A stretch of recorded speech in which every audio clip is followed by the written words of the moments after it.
Hello and welcome to your astrological vibrations for Tuesday, May 25th, 2021 by Gaia Blooming. I am Mimi and our energy mantra for today is I allow the patterns of my triggers to reveal my deeper lessons. Whew, and we are the day before a total lunar eclipse, a full moon total lunar eclipse. And we have the moon in Scorpio all through the day, and we have a fast-moving yod, and then we just have, eclipse energy building. And we have our first evolution day of Sun in Gemini. I don't know if you guys saw the little ear popping up at the beginning. That was Luce. I thought she might join me, but I think she's a Gemini rising and she got distracted. So you may hear sounds of her playfulness in the background. Let's dig into this energy. So building to this eclipse, a major theme of Sagittarius Gemini energy is the ability to notice and to track and to make the connection through and with things. And so as we are building, into our first eclipse, this is one thing that we can all cultivate. Now, we all have different levels of it, and I will say that I see in Sagittarius Geminis this amazing ability to track these patterns. However, like I said, we all have this ability. Notice the patterns around whatever is coming up for you, because anything that's coming up for you is helping work you through this eclipse energy. Now, with the moon in Scorpio today, there may be deeper fear / wounding energies that do need to be tended to, root chakra based, survival based, that are coming up, and I do want to connect into that yod for that, so do be aware of that.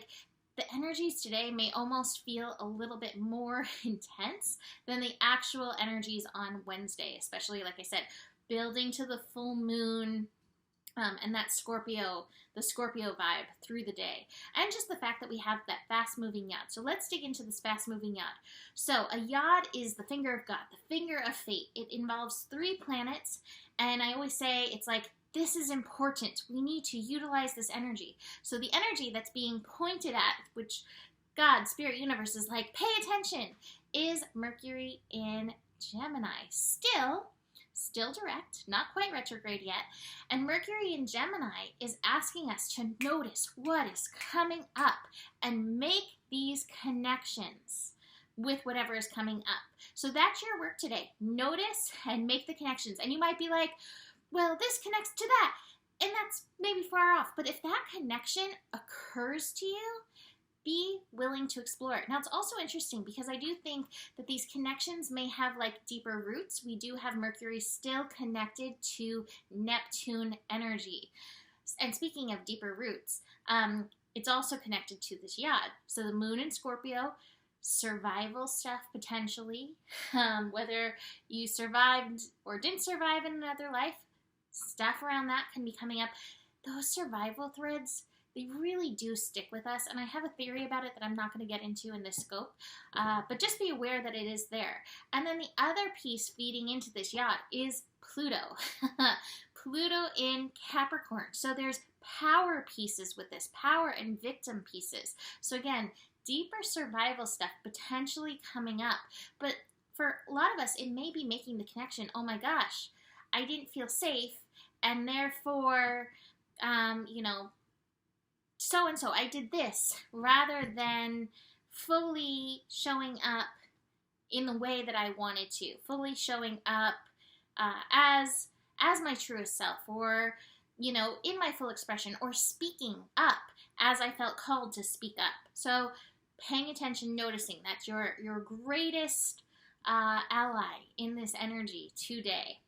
And then using wisdom from it. That's, again, part of these eclipse energies that we're going to dig into.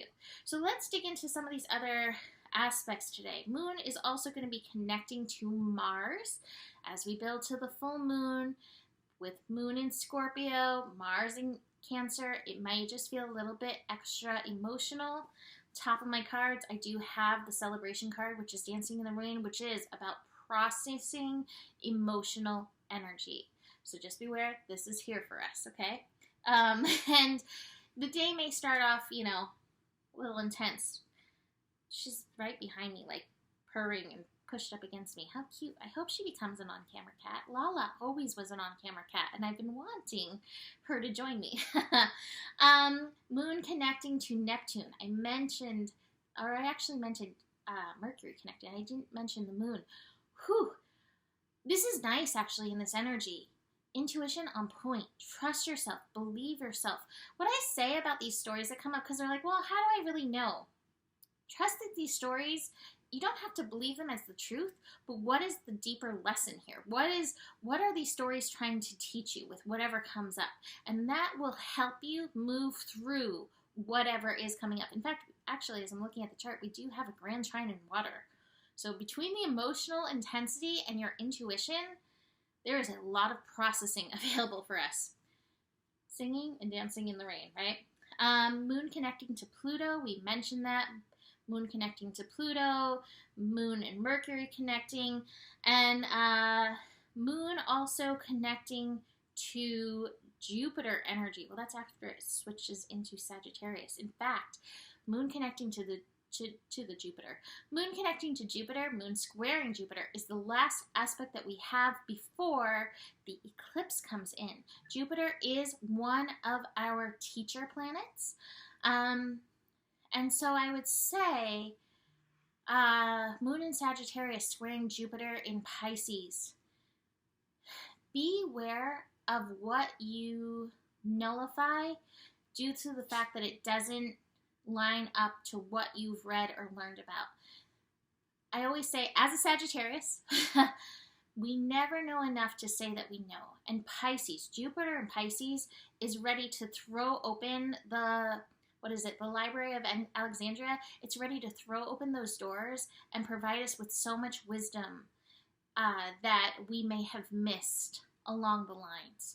So keep an open mind. Again, this is around stories or anything, because there is so much here for us, and Jupiter just wants us to remind us that. Don't get stuck in your beliefs. Don't get stuck in short-sightedness or with your blinders that you miss this beautiful information that is being provided for you. This doesn't mean that you take everything as the gospel truth. I don't even like using that phrase, the gospel truth, but as the truest truth. You don't have to take everything as that, but be aware of what you are dismissing, because again, just the fact that it's coming up in your life, there's some kind of chord there for you to explore. Speaking of, let's explore these cards. Oof. Celebration and flowering. And I love this. Blooming into ourselves. And it looks like releasing some old suppression. Like I said, some past life, deep stuff. We have the conditioning card in reverse, and we have the suppression. And both deal with where we are stuck. Moving through these patterns, watching the triggers. It is an evolution revolution day. There will be triggers, and the triggers may even be started by your own mind. And then finally, did I give up? Oh, the burden. Not getting too stuck in the cock mind. Don't let the ego trip you out with this. All of this can shift you exponentially. This astro energy is meant to blow our minds. So I'm going to leave that here. You can book a reading with me. Email me, mimiclark@gmail.com for that. Besides that, the better it gets, the better it gets. There's more than enough love in the world for you. You have the power. And stay curious. Namaste.